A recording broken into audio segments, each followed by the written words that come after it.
Hello, I'm Chuck Phillip, and welcome to another edition of Southern Home Talk. I started a Facebook page called The History of Spanish Fort Alabama around 2011, and I figured I would go ahead and compile this story together because sometimes it's hard to tell a story with just individual photographs that's posted on any particular site like The History of Spanish Fort Alabama. So I figured I would do this short story on the Causeway and kind of piece it together to give a timeline and paint a big picture of how all this went. And so pretty much if you lived in Mobile or Baldwin County back in that time, the way you got back and forth to Mobile was through ferry boats or steamers. There were quite a few of them that serviced the Mobile Bay area. And a lot of people that had summer homes here on the eastern shore, took the ferry across to stay at them as well. They'd come and stay at their summer homes and spend time down at the beach and have fun in the sun and play in the water. And before there were cars, they would also bring their buggies and horses over as well. But then when cars came about, then they would ferry them over with it. And so I guess it depended pretty much on what kind of cargo and how much you were bringing over would determine the fare that you'd have to pay making the trip across the bay. And there were quite a few landings between Spanish Fort and Fairhope. There were more than you would ever imagine. And of course there were landings that went even past south of Fairhope too. But anyway, I guess people got tired of taking the ferries across, and in the mid-20s, John T. Cochrane, Sr., he was the president of the AT&N Railroad at the time, and he was also elected the committee chairman of the bridge project. And so by 1927, this bridge project was complete all the way across the bay. It only took a few years to do this. And the whole span from Spanish Fort all the way to where the Africatown Bridge now stands today was called the Cochrane Bridge. And so it was a single lane when it first started out, and they had a nice little ceremony. We could see in this picture here where they're raising the flag. And they also had some drawbridges as well. In fact, the Cochrane Bridge, which has now been taken down and replaced by the Africatown Bridge, that was a drawbridge there. And you can see some of the trucks that passed over. In fact, I remember going over to my dad's place of work. He worked at Scott Paper Company back in the 50s, 60s, and 70s. And that was a real scary bridge to me to cross. The whole bridge would shake when a truck got on it with you. And so I think sometime in the 80s they tore that down and it was replaced with the Africatown Bridge. It took them a long time to build that. But you can also see in this other photograph here, you may be able to see it, there was also a toll booth down at the foot of Spanish Fort Hill. Now, I kind of sort of believe that may have been a toll to take the Cochrane Bridge across, but that eventually got taken down and the toll booth would just existed right there at the Bankhead Tunnel. But you can see in this aerial photograph here, this is the top of Spanish Fort Hill. This was known as Bridgehead, and it was put on the maps as Bridgehead. And this is George Fuller Sr. you see here. He did everything he could to have that removed from the maps. He did not want Spanish Fort to be named Bridgehead. He wanted it to be called Spanish Fort. And so after he gave up fighting him, then his son George Fuller Jr. Picked up the fight. And so between the two of them, they fought that for many years. And in fact, even to this day, on some maps it appears to be Bridgehead listed there. Now, when the causeway was completed, it was just a single lane, and when it got to the other side of the bay, like you see in this photograph here, it's coming up Spanish Fort Hill, there was actually a guy that had a horse or a mule team that had to help cars get up this. But eventually it got paved and it eventually got expanded out to 4-lane, as you see here in this photograph here. But the causeway was not without problems. I mean, because it's a low-lying road, it floods, especially depending on storms, of course, and also just high tides could flood it if you had the right wind. And so you can see this is another photograph of the bridge here. It's actually two of them. This is where the battleship is now. But before the other bridges were added, some of these were actually drawbridges too.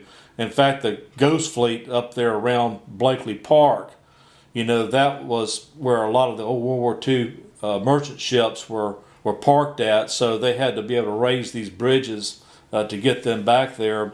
And I think when they removed them all out of there, that's when they actually added the other spans. But the causeway has been subject to damage over the decades. You can see in this photograph here, I believe this was Hurricane Camille.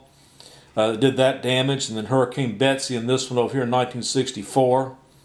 But if you look in this photograph, you see a guy kneeling down, but to the left of that, you'll see a lot of pilings. And so those pilings didn't do much to stop the water from coming over, but it did help to some degree of stopping debris getting on the causeway. That's why you see that seawall there now. But there were times they just had to shut the causeway down. You can see these troopers down there on the causeway. This picture here is Hurricane Frederick, where a boat got on the causeway as well. And then they blocked up here at the top of the hill. And this photograph looks like it was blocked off because of icing. And so this has still been the case over the decades. I mean, there's times they still have to shut the causeway completely down. And that's why they wanted an alternative route other than just the causeway to get back and forth across the bay. And that's when they started making plans to build I-10 and the new Wallace Tunnel. And so you can see in this photograph here, this is a good picture of the Cochrane Bridge. And of course, this is one where they blew it up and tore it down to make way for the new Africatown Bridge. And so I think a lot of the locals still call this the Cochrane Africatown Bridge because, like I say, everybody knew it's the Cochrane Bridge. And in 1991, that got completed. And you can see there again where they also had a ceremony for this as well. So you had a ceremony for the one that was completed in 1927, and then another ceremony in 1991. And so after this, that's when, after the completion of the Cochrane Bridge in 1927, well, it was some years later that plans were made to build a tunnel under the Mobile River known as the Bankhead Tunnel. And that's where the toll booth was placed. And so there was a toll to actually go through the Bankhead Tunnel. In fact, a lot of the residents called it the underwater white elephant because they didn't think that anyone would pay the toll to go through there, especially when you could cross the Cochrane Bridge for free. And so, but to their surprise, there was many people who did pay the toll. My parents had a ticket book. That's what you had to purchase back then if you made a lot of frequent trips. So a lot of people had these ticket books on their visors, and it was cheaper to buy the ticket book. And so you would take off one of the tickets and hand it to one of these guards, that ran the ticket booth right there. And if you didn't have a ticket, well, then I guess you'd have to pay them a quarter to go through it. And so I'm not quite sure when the toll ended, but I think it ended around 1974. And that was pretty much when the I-10 bridge had got mostly completed. And so the whole causeway has, in both directions, and including the bayway, has been toll-free since they ended the toll in the Bankhead Tunnel. And so things have changed over the years, and it took them a while to complete the I-10 bridge and also the Wallace Tunnel, but that was toll-free from the get-go, and there was no more tolls. And so now we're starting to see talk about creating another toll bridge. But, from what I also understand, they claim they're going to leave the causeway and the bayway toll-free. Let's just hope that's the case, but we'll just have to see about that. So anyway, this is what it looked like when they were building the Bankhead Tunnel. This is what they did. They sunk these tubes down in there and fabricated them together, and this is where you see coming out the other side of the tunnel over here. And so it just lined up perfect with downtown Mobile, since a lot of people, that was before West Mobile got expanded out, so most all your action and businesses were right there in downtown, so that made sense where the Bankhead Tunnel would come out. So after this, using the Bankhead Tunnel for so many years, but it was a good thing to have the new Wallace Tunnel in place now, because if there was ever any problems with the Causeway flooding, well, you could actually take the I-10 bridge across.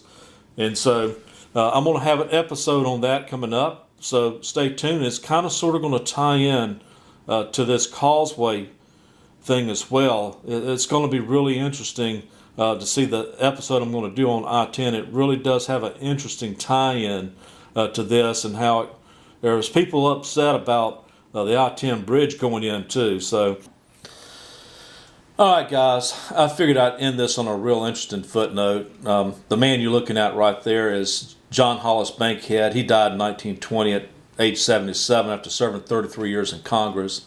This is actually a flower from his 1910 Senate race. He had a daughter named Tallulah, and when ground was broken for the tunnel in 1938, Tallulah Bankhead was probably the last person Mobilians would have wanted to honor. She was born in Huntsville, and she arrived on Broadway in 1918 at the age of 16.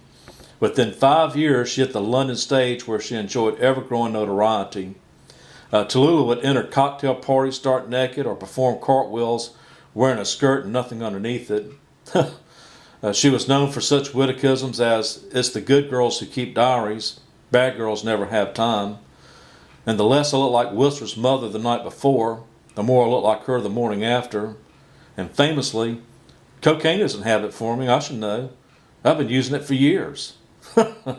Well, she headed to Hollywood in 1932 when she was cast opposite Cary Grant and Gary Cooper.